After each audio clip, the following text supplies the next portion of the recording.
Hi friends, welcome back to my channel అందాల బృందావనం.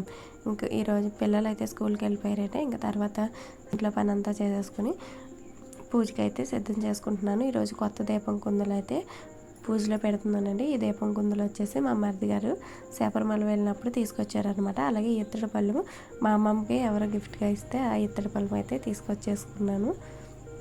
చాలా బాగుంది. ఈ దీపం కుందులు కూడా చాలా బాగున్నాయండి. చిన్న కుందులే కానీ మనకి నెమలికి పైన నెమలి వచ్చిందనమాట.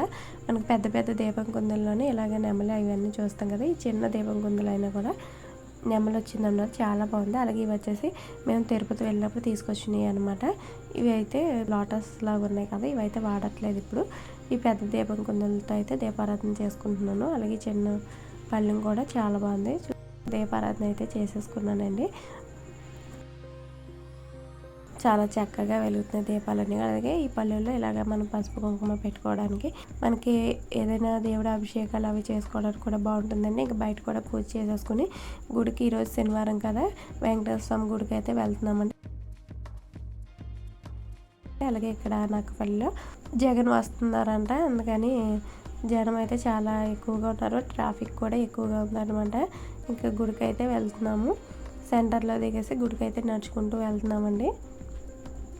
ఎండగా ఉంది కానీ కొంచెం ఎండగా ఉన్న గాలి అయితే మాత్రం చాలా బాగా వేస్తుంది, చల్లగా ఉందన్నమాట. అలాగే ఇక్కడ పెద్ద మర్రి చెట్లు అయితే 2 ఉంటాయి. ఈ మర్రి చెట్ల మీద గబ్బిలాలు అయితే బాగా ఉన్నాయండి. ఈ మర్రి చెట్టుకి పెద్ద ఆకులు కానీ ఏమీ లేవు, పూర్తిగా రాలిపోయినట్టున్నాయి. దీని పక్కన ఇంకొక మర్రి చెట్టు అయితే ఉంది. ఆ మర్రి చెట్టు మాత్రం చక్కగా పచ్చగా నిండుగా ఉంది. దీని మీద అయితే గబ్బిలాలు కానీ ఏమీ లేవు. ఊడలు అయితే మాత్రం కిందకి వేలాడుతూ ఉన్నాయి. చక్కగా ఉయ్యాలు ఊగటానికి కూడా బాగుంటుంది. ఇది వచ్చేసి ఉప్మాకండి. మా ఊరు దాటి నక్కపల్లి దాటిన తర్వాత ఉప్మాక అయితే వస్తుంది. ఉప్మాక నక్కపల్లి నుంచి లోపలికి వెళ్ళాలన్నమాట. ఇక్కడ వెంకటేశ్వర స్వామి గుడి చాలా ఫేమస్ అండి. ఇక్కడ ఎంట్రన్స్లో ఫస్ట్ దుర్గమ్మ వారి గుడి ఉంటుంది, తర్వాత శివాలయం అయితే ఉంటుంది. కొంచెం ముందుకు వెళ్తే వెంకటేశ్వర స్వామి వారి గుడి అయితే ఉంటుందండి. ఇక్కడ స్వామివారి కింద వేణుగోపాల స్వామివారి రూపంలో ఉంటారు, పైన వచ్చేసి వెంకటేశ్వర స్వామి వారి ఆలయం అయితే ఉంటుందండి. కొండ మీదకి ఎక్కేవారు ప్రతి వారం కింద స్వామివారి దర్శనం చేసేసుకున్న తర్వాత పైకి అయితే కొండ మీద స్వామివారిని దర్శనం చేసుకోవడానికి వెళ్తారు. ఇక్కడ 7 శనివారాలు పూజ అయితే 7 శనివారాలు వెంకటేశ్వర స్వామిని దర్శనం చేసుకోవడానికి వస్తారండి. 7 శనివారాలు వ్రతం అయితే చేసిన వాళ్ళు 7 శనివారాలు వెంకటేశ్వర స్వామిని దర్శనం చేసుకుంటారనమాట.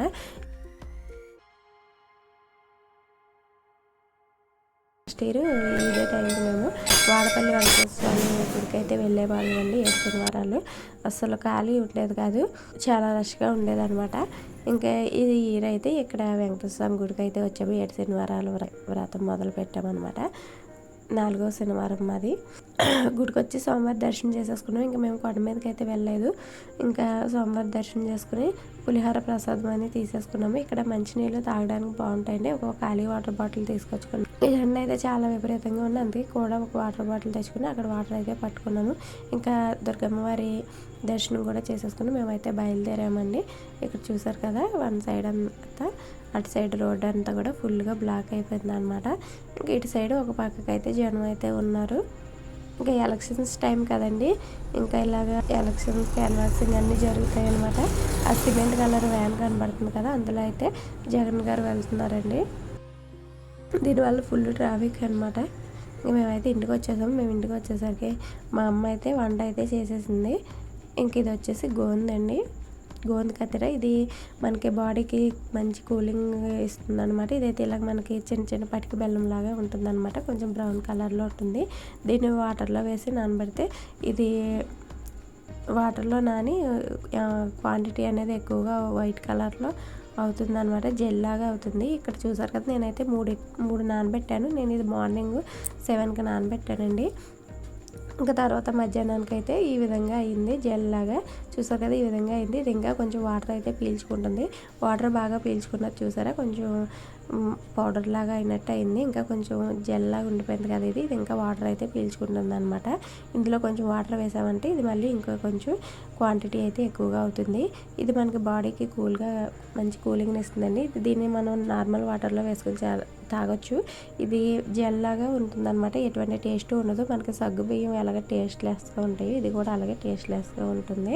అయితే వాటర్లో కన్నా దీన్ని మజ్జిగలోను అలాగే ఏమైనా స్వీట్స్లోను జ్యూసెస్లోను వేసుకుని తాగొచ్చు అనమాట. ఇది బాగా నానితే తొందరగా వాటర్లో కరుగుతుంది. వాటర్లో కరిగినా కానీ జెల్ లాగే ఉంటుంది అనమాట. వాటర్లో కన్నా కానీ జ్యూసెస్లో కానీ ఏమైనా స్వీట్స్లో మజ్జిగలో వేసుకుని ఈజీగా అయితే తాగొచ్చు. చాలా బాడీకి మంచి కూలింగ్ ఇస్తుంది. సగ్గుబియ్యం ఎలాగైతే కూలింగ్ ఇస్తుంది, ఇది కూడా మంచి కూలింగ్ ఇస్తుంది అనమాట. చూసారు కదా, నేను జస్ట్ మూడు అయితే నానబెట్టాను. క్వాంటిటీ చాలా ఎక్కువ. ఈ గోందులో 2 రకాలు ఉంటాయండి. గోంద అనేది మనకి క్రిస్టల్ ఫామ్లో చిన్నగా ఉంటుంది అనమాట. దీన్ని నల్ల తుమ్మ జిగురు నుంచి తయారు చేస్తారు గోంద అనేది. ఇది మనకి ఒంటికి వేడి చేస్తుంది అనమాట. చలికాలంలో జలుబు దగ్గు ఉన్నప్పుడు దీన్ని అయితే వాడతారు. ఇది వాటర్లో వేయగానే మనకి ఒక 1 అవర్లో అయితే కరిగిపోతుంది. దాన్ని వాటర్లో కలిపేసుకుని తాగేయాలి. ఇంక ఈ గోందు కతీర అనేది రాధాకాంద్ చెట్టు నుండి తయారు చేస్తారనమాట. రాధాకాంద్ చెట్టు నుండి వచ్చే గమ్ అనమాట. దీన్ని ఆల్మండ్ గమ్ అలాగే బాదం గమ్ అని కూడా అంటారు. ఇదైతే వాటర్ అయితే ఎక్కువ పీల్చుకుంటుంది.